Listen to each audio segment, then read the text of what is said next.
What's up, everyone, and welcome to the very first episode of a podcast about nothing. Let's talk like adults. Were we supposed to do that at the same time? It's okay. We'll get used to it as the weeks go on. All right, so I'd like to introduce myself. My name is Fran. Some of you guys might watch my videos online. I go by franalations as well. And let's go around. I'm just one of the hosts, so let's get into everyone else. I'm Ray. I'm not on Instagram. I'm not on Twitter, so don't find me there. Yeah. My name is Jay Meeks, and I'm just a nigga with an opinion. The name's Darius, aka Monkey Business. I am gonna be producing this thing, kind of checking the sound, but Swag. I got no stare in my headphone. Yeah, turn my snare up, Darius, while you're at it. All right, so basically to give you guys an idea, we're each going to have our own topics that we're going to pass along with each other and kind of conversate about. So let's go ahead and get right into it. I'll start with mine if you guys don't mind. So my topic for you guys today is I'm a big fan of comic books, and I love the comic book movies. But do you guys think it's better when directors kind of stick to the source material and just don't change much about it? Or do you like it when they kind of have their own liberties and change the storyline so that viewers have maybe their own opinion of this product as itself? The way I've always viewed comic book movies is the same way that I'm pretty sure the Marvel world and DC worlds hold. You know, there's a whole bunch of different series of X-Men. Every X-Men series is not the same, or every Batman series is not the same. I just take the comic book movies as a different universe. So it's not... So it doesn't... The director can be as creative as they want with it and just do whatever the hell they want and not really worry about it. Yeah. I mean, I definitely agree with that, too. I think it's awesome when they take their own liberties with it, personally, just to get another perspective of the stories we love. Mm-hmm. Yeah.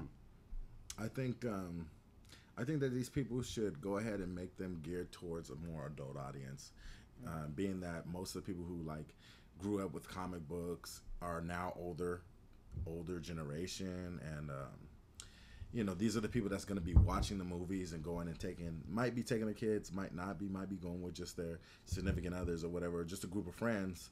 If they gear the movie towards that age group, making it a more mature movie, then I think they'll get a lot more sales that way. Or not really sales, but critics will review it more better than just if they make it kid friendly. To give you guys some perspective, right now we're looking at a big screen monitor of ourselves. So if you see us staring straight ahead, that's exactly what we're looking at. We're not looking off into empty space. To be honest, I kind of I don't mind them making their own little tweaks about it, but there's certain tweaks that I don't really care for. Like, I don't know if you guys have ever seen the show Arrow. Like, I want to see. I haven't seen it yet. Like, one of the characters, the Canary, is actually...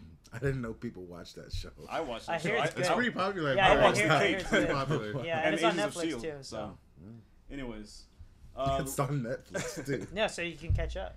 like mustard.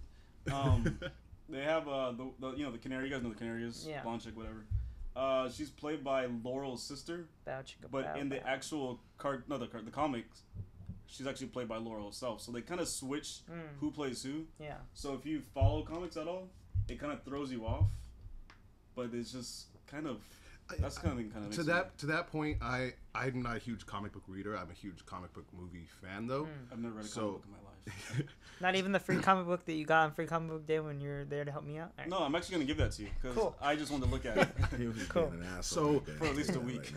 In Iron Man, the third Iron Man movie, I know a lot of huge Iron Man fans of the comic book. They were really upset that the Mandarin was a fake actor or whatever, because apparently he's supposed to be Iron Man's Joker, like Batman Joker. He's supposed to be the Joker to Iron Man. So people are really mad about that, how they kind of like downplayed the importance of his role to the story. So I guess in those sort of senses, I would kind of want it to stick more to the storyline. But I mean, tweaks here and there, like you guys said. Adult audience, I love that. Like the new Batman series with Christian Bale was ridiculous, just ridiculous. Do you think gearing it towards an adult audience can kind of depend on the actual comic book they're portraying? Yeah, but then that's what we're talking about, the creative direction with the director having their own spin-off on it, and the Marvel Universe having different kind of looks to it, not just one specific Spider-Man. Each writer have like or a each spy has movie, a comedy, a different version of Spider-Man, and whoever has the best geared to that audience will play more favorable. One thing I wanted to mention too, you had mentioned Christopher Nolan. There's a new trailer that just came out. I'm blanking on the name of the movie. Oh, Interstellar. That looks so crazy. You guys should definitely check it out. You guys too. Show it to us. You should have told us before the show. Yeah, that movie looks crazy. It's just if space you've never travel. seen it, take a look right here. We'll post a link right we'll put a link in the description or an annotation. What is Interstellar about, anyways? It's a futuristic movie. It's actually kind of present day, but in like fictional world or whatever. And so basically, we use up all of our resources, and so at this point, we have to go travel and find something else, something better for humanity to survive. So just the viewpoint of one father having to leave his kids, and they're all sad. They don't really understand it, but he's doing it for the betterment of mankind, not just himself. I'm excited. That shit looks so really it's kind of good. like that one guy who had the chance to go to like the Mars or whatever. Go to Mars. The Mars. Go to the Mars. Go to Mars. Not Mars. The Mars. Yeah, and the then Earth, he like the Mercury. The Mars. He like has to leave his fiance or his wife or whatever, and she's like, "Don't leave me." And he's like, "This is a chance to go to Mars, though. Fuck you. Like I'm going." Yeah, in this case, I don't think he doesn't even want to do it for the chance. Like he's already well known for other like engineering purposes, but he's the best possible one to go travel. So he's giving up his life basically. It looks awesome. Oh man, that actually sounds pretty crazy. Yeah, and Christopher Nolan, so like swag. Anything he touches is pretty much gold right now. Yeah. But on the comic book thing, I just popped up into my head. What do you feel about comic book movies? Because comic books originally meant for children. Yeah. Comic book movies these days not necessarily geared towards children. They're geared towards young adults and adults. And I say even comic books nowadays. Some. Well, yeah, like like Walking Dead, novels, Thief of Thieves. But that's the whole thing that I was trying to explain is that comic books, you said, were originally meant for children. Right. But they were meant for the children of that era. And now these children of that era are growing up, and they're trying to still gear it towards that target audience. I understand why they do that, but like at the same time, like all these like children's shows usually have comic books now. So I think the gaps are definitely being filled, and I'm pretty sure a lot of the comic books, like they're writing it for both. You know, there's kid humor and there's more adult themes. I just know there's like Batman TV shows, Justice League TV shows, like cartoons. Yeah. And then when the kids go see those shows, and then they kind of want to see the movies, their parents are kind of like, I don't know if I should take them to this. It's kind of not geared towards them. Like, I think it's being lost in translation because the fact that I feel, I could be wrong, comic book. I might He's be probably wrong. Comic books are no longer for this new generation. We have everything online. We're looking up at advanced technology, gamings and stuff, and children these days aren't interested with words on a book. It's sad to say because you know reading is so powerful, but they're just interested in games and all that kind of stuff that it's kind of not for them anymore. That's what I feel, and that's what I'm saying. They're trying to stick with the generation that it was for. Yeah, everything's going digital, and that's also changing the game too. Yeah, I mean, there's even apps for that now. You can there's an app for that. You can like download comics, and it's the same retail price as the books, which to me makes it like I like a physical copy, but then again, same. I'm a collector, as you can see back there.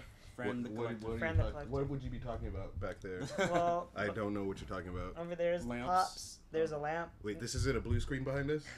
Nintendo systems, N64, original Nintendo Wii, Skylanders, Star Wars toys, shoes. I collect stuff, things. He collects things. I've never actually really read comic books in my life, so I could be wrong.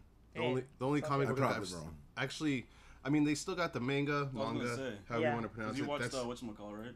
But Naruto? That's a whole different story. Yeah, it is. American really comic is. books is not the same thing as Japanese comic books. Which is also kind of cool because a lot of times like they go either ahead or just totally different ways. Like the Pokemon comic books, completely different. Or was the one that you read that you also watched? That's over there.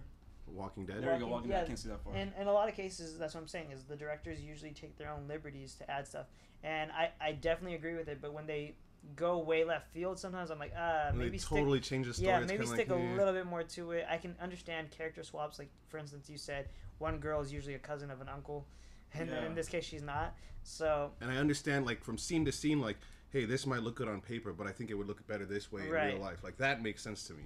Yeah, taking liberties is good. Like totally flipping the script for no reason other than to do it, I don't particularly like. But it depends. And that's why another reason why I feel like I could never get into comic books. Like even as a grown adult now, like I just couldn't talk like adults. Even as a grown adult now, I just couldn't even get back into reading a comic book because I wouldn't know one, where to start, and two, like I wouldn't be able to take the time out to read all these different fucking storylines that they got out there right now. Yeah. That's why as a kid I did read a little bit of Japanese anime, manga, and all that. And with their storylines, it was one concrete storyline. You start from here, you finish here. That is the book or the anime. Yeah, they don't really do spin-off mangas. Yeah, and if they do, they're kind of just like a filler episode or a filler manga, whatever, side quest and all that bullshit or whatever you want to call it. But that's one thing that I did like is that they stayed on topic. You could read it from start to beginning, and it's all one thing. Start to beginning? Yeah, not start to finish. Start to end. See, niggas don't read these days, so we only go from start to beginning.